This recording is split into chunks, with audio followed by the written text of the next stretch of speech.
nosotros nos ha tocado un tema bien interesante y en particular a mí me han dado la difícil labor de analizar y comentar un poco cómo es que nuestro país se está desenvolviendo en arbitrajes internacionales. Entiendo que ha habido una mesa que ha hablado sobre arbitrajes de inversión. En algún momento estábamos en el top 10 de países más demandados. La tendencia ha variado en este 2024. Ya América del Sur ya no está encabezando las estadísticas del CIADI. Desde mi punto de vista, eso es una buena noticia porque significa que estamos ejecutando los contratos y estamos respetando los convenios internacionales. Para iniciar mi exposición, a mí me gustaría hacer una metáfora sobre qué es lo que ocurre con el Estado y qué es lo que ocurre del otro lado en un arbitraje internacional. Y es que a mí me gusta ver al concesionario, en este caso, que en la mayoría de arbitrajes internacionales vemos que quien inicia arbitraje contra el Estado son los concesionarios, puede ser un contratista o en una empresa particular. Y es que en general estos son organismos que pueden tener base compleja o simple. Esto va a depender de cada uno del concesionario en particular. Esto no ocurre con el Estado. El Estado es una suma de organismos y me atrevería a decir que en la mayoría de los casos complejos, porque de hecho cada entidad que conforma todo este sistema que forma parte del Estado tiene a su vez áreas internas. Entonces, lo que ocurre cuando el Estado entra a arbitrar es que tiene muchos factores y muchos operadores en la cancha, ¿no? Entonces, ¿qué ocurre cuando hay muchos operadores juntos? Es que hay diferentes incentivos, hay diferentes intereses y la idea es que cuando una parte entra a un arbitraje, entra como un bloque, entra con una línea de defensa. Entonces, del lado de los concesionarios, esto es mucho más sencillo de manejar. En cambio, con el Estado esto no ocurre porque tienen que alinearse diferentes entidades públicas, por ejemplo. Si es que el arbitraje es internacional y abarca a más de pongámonos en el supuesto de ministerios, no más de un sector involucrado. Ahí el tema es realmente complejo porque hay que ver si en primera línea los dos sectores, tres sectores o los sectores involucrados comparten la misma posición institucional, porque puede suceder que en algunos casos, y lo vemos incluso en arbitrajes nacionales, no necesariamente las entidades públicas se alinean y tienen el mismo interés. Entonces aquí se quiebra un poco esta finalidad de que una parte va en bloque a hacer una estrategia de defensa y va a, a involucrar todos sus esfuerzos para defender esta posición. Entonces, esto es lo que yo he notado que resulta mucho más complejo en aquellos que realizan la defensa por parte del Estado en arbitrajes internacionales, ¿no? Además, tengamos en cuenta que los arbitrajes internacionales por lo general implican una complejidad bastante alta y además involucran cuantías elevadas, lo que genera que los concesionarios tengan un interés muy alto en obtener el mejor resultado posible en el arbitraje. Y esto es natural. Nadie quiere iniciar un arbitraje para perderlo. Esto no ocurre con el sector público, ¿no? Más allá de este peligro de que no haya un interés común y que no se puedan alinear diferentes entidades para hacer este bloque de defensa que debería haber, hay algo que un muy buen amigo mío denomina factores exógenos del arbitraje. Y estas son, por ejemplo, otorgamiento de presupuestos, emisión de resoluciones, que generan muchísimo más complicado el trabajo que realizan las defensas de las entidades públicas. Y aquí quiero ir al segundo punto que viene muy en relación con este primer punto que he puesto sobre la mesa, que es que antes se percibía mucho que la defensa del Estado era delegada a firmas internacionales, ¿no?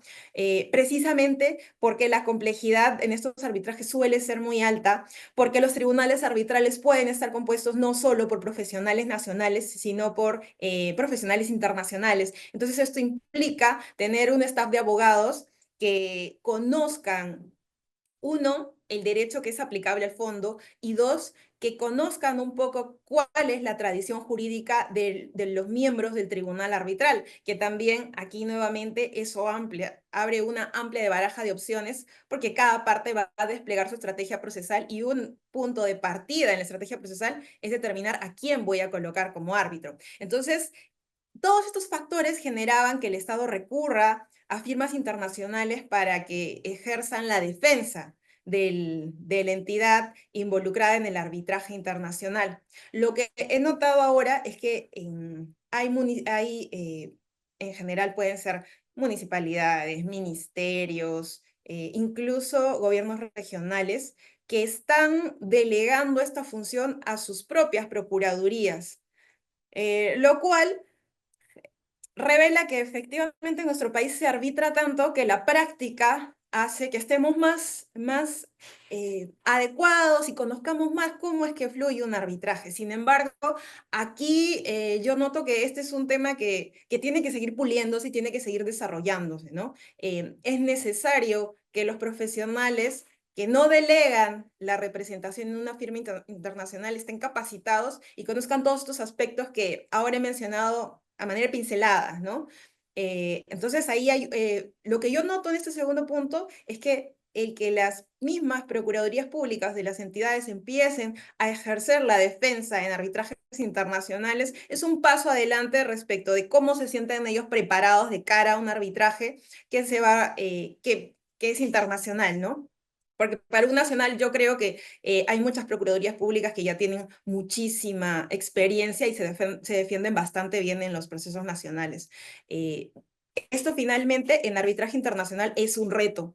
Los casos que yo he podido analizar son recientes. Son recientes, así que, bueno, veremos cómo es que se van desarrollando estos arbitrajes y cómo es que se desarrolla la defensa de la entidad. A mí, como les señalaba, algunos aspectos que me llaman un poco la atención es si van a conocer este factor internacional que viene involucrado en el proceso. Por lo pronto, y lo que he visto es que de la conformación de tribunales es que se ha tendido mucho a privilegiar la designación de profesionales de tradición del civil law. Entonces, esto me parece por lo menos un buen punto de partida, ¿no? El arbitraje para una entidad pública que no va a recurrir a firma internacional se complicaría más desde mi punto de vista en la medida que, por ejemplo, el tribunal arbitral esté conformado por miembros de tradición anglosajona, ¿no? Y no es simplemente el pensar en la experiencia del profesional y en el fondo, ¿no? Porque finalmente, respecto a este punto, muchos dirán, bueno, no importa la nacionalidad de los profesionales que conformen el tribunal arbitral, porque la ley de fondo será la peruana. Entonces, no es indiferente. Esto no es tan así, porque, por ejemplo, les comento una experiencia que tuve hace poco con la instalación de un tribunal arbitral internacional.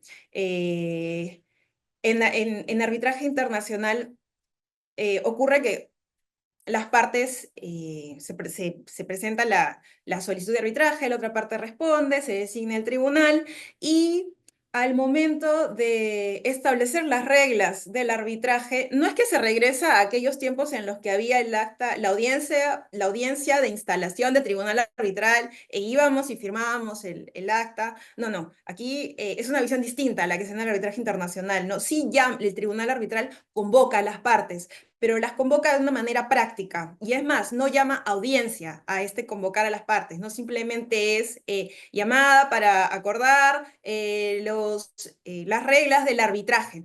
Y para algunos puede sonar que resulta indiferente cómo es que se llame a este acto. Desde mi punto de vista, sí genera un impacto, porque las partes llegan con ánimos más de colaborar para que las reglas sean las que se adecúan a sus necesidades. Entonces les comentaba lo que había notado en esta fijación de reglas de este arbitraje internacional. Y es que una de las partes proponía la aplicación de las reglas de la IBRA sobre práctica de la prueba precisamente para arbitraje internacional. Y de hecho, a muchos nos pasa que en Perú, en arbitraje local, arbitraje doméstico, se propone, ¿no? Que las reglas de la IVA sobre práctica de la prueba se apliquen al arbitraje. Entonces, siempre hay rechazo y dentro de los múltiples motivos por los que se suele rechazar la incorporación de las reglas de la IVA es que el arbitraje no es internacional. En este caso, cuando yo revisé la propuesta, eh, pensé que finalmente en este caso sí se iba a acoger la aplicación de las reglas de la IVA para el tema probatorio, pero finalmente las partes, una lo propuso, la otra lo rechazó, y el tribunal arbitral, al momento de analizarlas, o sea, al momento de analizar si lo íbamos o no a incorporar en las reglas, determinó que no era necesario. ¿Qué es lo que yo noté que fue determinante para la no incorporación? La tradición jurídica de los miembros del tribunal arbitral. Y es que mm, siento que para los anglosajones o para los profesionales del common law es más cómodo manejarse con las reglas de la IVA, y si uno las revisa tienen más esta tendencia. Entonces, la decisión del tribunal fue no incorporarlas y además señalar que cualquier circunstancia que se generara respecto de la valoración de las pruebas, la incorporación de las pruebas al expediente, podía ser analizada puntualmente por el tribunal arbitral en coordinación con las partes y decidir, ¿no? Entonces, hay algo que a mí me resulta muy cómodo del arbitraje internacional, y es que realmente se percibe esta flexibilidad que se le da al arbitraje, ¿no? Algo que probablemente en arbitraje local sí suele ser un poco complicado y hay diferentes factores, pero no nos han convocado para hablar de este tema ahora. Entonces, para no desviar, les comentaba esto, ¿no? Noto esta tendencia en las entidades públicas de preferir designar árbitros que pertenecen al civil law por encima de los que pertenecen al common law. Eh, pero también lo he percibido respecto de los concesionarios. No he notado mucha tendencia a optar por profesionales del common law, creo yo, por un tema de manejo de idioma. En nuestro país se ha aprendido mucho en temas de arbitraje, y algo que antes sucedía es que el convenio arbitral establecía que el idioma era el inglés. Más allá de que nos guste o no el inglés, el tema era complicado porque llevar una defensa en inglés para nada se equipara a llevar una defensa en nuestro idioma. La transmisión de ideas se pierde en el camino. Y creo que esto también ocurre con el tribunal arbitral. Si su lengua materna el castellano, es mucho más fácil que perciban las ideas que los abogados les quieren transmitir.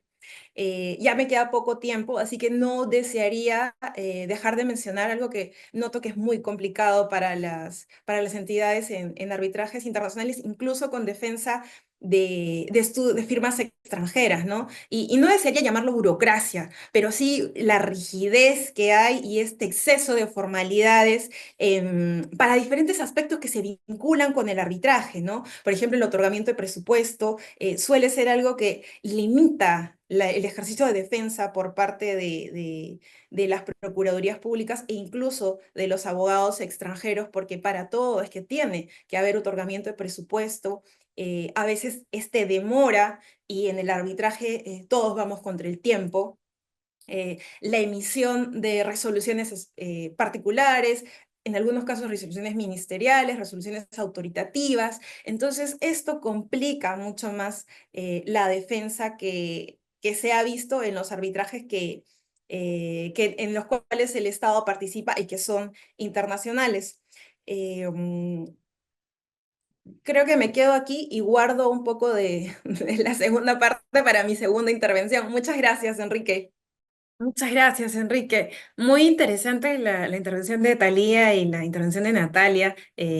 Talía ha mencionado muy bien cómo es que el Centro Internacional de Arbitraje de Madrid ha crecido. José María Alonso, en el último evento del Club Español, destacó el incremento en la administración de casos, lo cual habla muy bien de la labor que está haciendo el centro. Y bueno, Natalia nos ha hablado de algo que es muy importante. Hay algo que Sucede muy seguido, ¿no? Se critica las cláusulas escalonadas porque se dice, no, todas las etapas previas al arbitraje en realidad son un requisito nada más y es que son innecesarias, pero es que creo que se pierde un poco este valor que Natalia nos ha venido a demostrar, ¿no? Efectivamente, y Enrique ahora que nos comenta que ve temas de infraestructura, de obra, el enfoque colaborativo es básico y si queremos ejecutar contratos necesitamos este enfoque y necesitamos alinear intereses. Entonces, me ha gustado mucho la intervención de Thalía y de Natalia, saco mucho de lo que han señalado.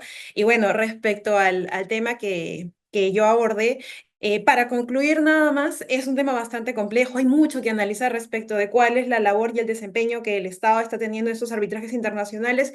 ¿Qué es lo que yo percibo? Que hay un avance producto de que en nuestro país se arbitra mucho. Entonces, esto ha mejorado que la práctica del arbitraje local mejore, que tengamos más profesionales preparados y habituados con el arbitraje. Yo creo que lo natural es que evolucione lo mismo y suceda lo mismo en el arbitraje internacional y dentro de poco tengamos generaciones muy bien preparadas de profesionales que se desempeñen en la defensa de estos arbitrajes internacionales y creo que esto va a repercutir en las procuradurías públicas y en la defensa y las coordinaciones que las procuradurías tienen que hacer en coordinación con las áreas de la entidad a la que defienden y en coordinación con los estudios extranjeros, ¿no? Cuando es la firma internacional la que ejerce defensa, igual hay mucha labor por parte de la entidad de hacer. Precisamente por eso que conversábamos, por el enfoque colaborativo que tiene que haber. Entonces, con esto cierro. Muchas gracias, Enrique, por la moderación y muchas gracias al CAE por la invitación y la oportunidad.